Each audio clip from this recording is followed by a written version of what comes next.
Hey guys, um, I'm gonna start telling you about our trip to Dallas. So, the trip started to go wrong, well, almost immediately.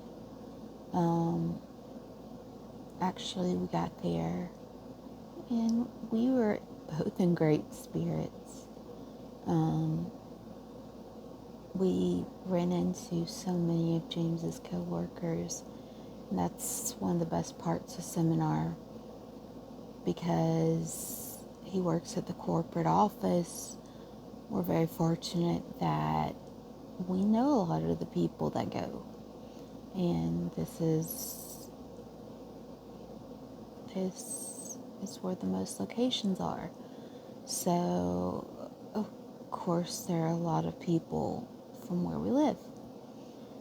But that being said, um, we get on the plane, and like any flight, I always bring gum because my ears always pop, no matter how long the flight is, whether it be 5 minutes or 5 hours. It doesn't matter. My ears always pop. And so I started chewing gum. And, first we get there. Everyone's there. They're so great. We get on the flight. It's really funny when you get on a flight that is almost all people you know and all people that are really extremely happy. And then you have a few people sprinkled in between that have no idea who you are, but you seem to know everybody. And they are like freaking out, trying to figure out, like, who on earth are these people? How do they all know each other? Okay, this is weird. The company always tries to buy out the plane or charter a flight because there's so many of us that getting to and from it's kind of easier usually, and this is no exception. So after we fly and we get there, and it had been a turbulent flight, so you know it was kind of, it wasn't the best flight, but we enjoyed it because we had great people on the flight with us. And so we get there and we are about to go get our bags so we can get on the coach to the hotel. Well,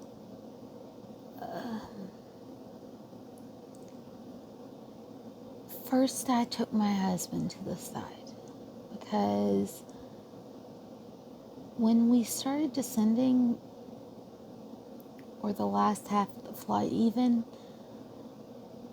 I started to feel immense pressure in my head. And I told my husband, I never felt something like that.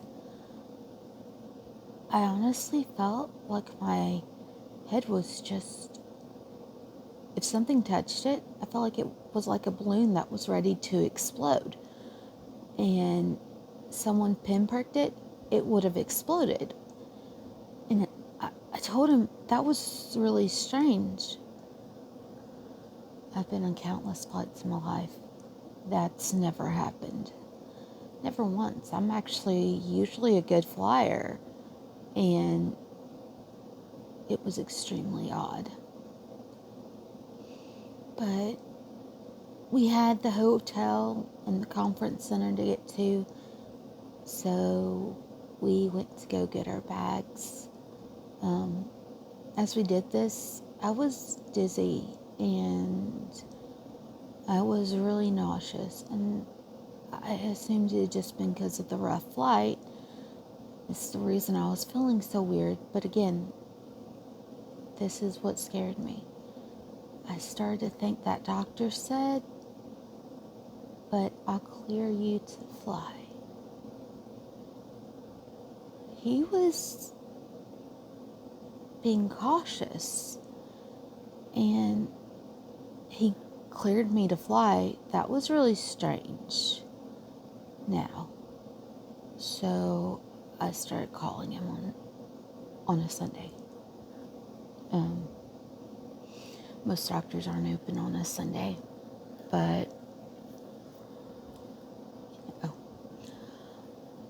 I called because I was kind of hoping that maybe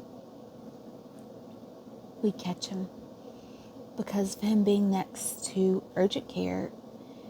He pretty much worked every day of the week, and so I knew it was something I needed to do.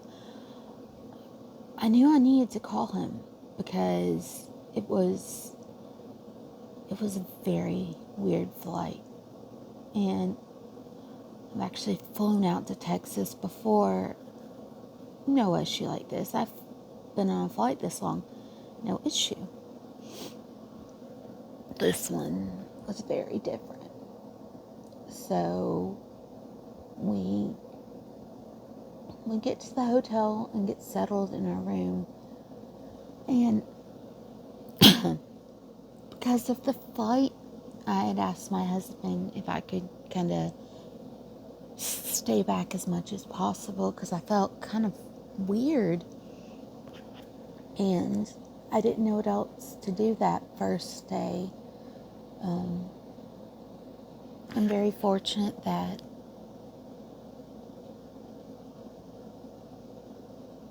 some things happened the way they did.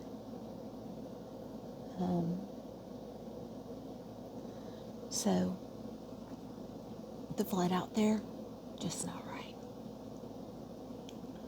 Getting a hold of the doctor, not happening. With that being said, I'm going to go about my day today. I'm having another really rough day, but it's important for me to share this story, and I'm going to keep sharing it.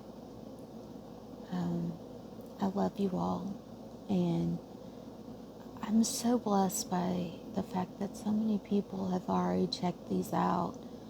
I never even expected a dozen people, so thank you. It means a lot that you're checking out my story, because it's my story, you know? I love you guys, and I'll talk to you soon.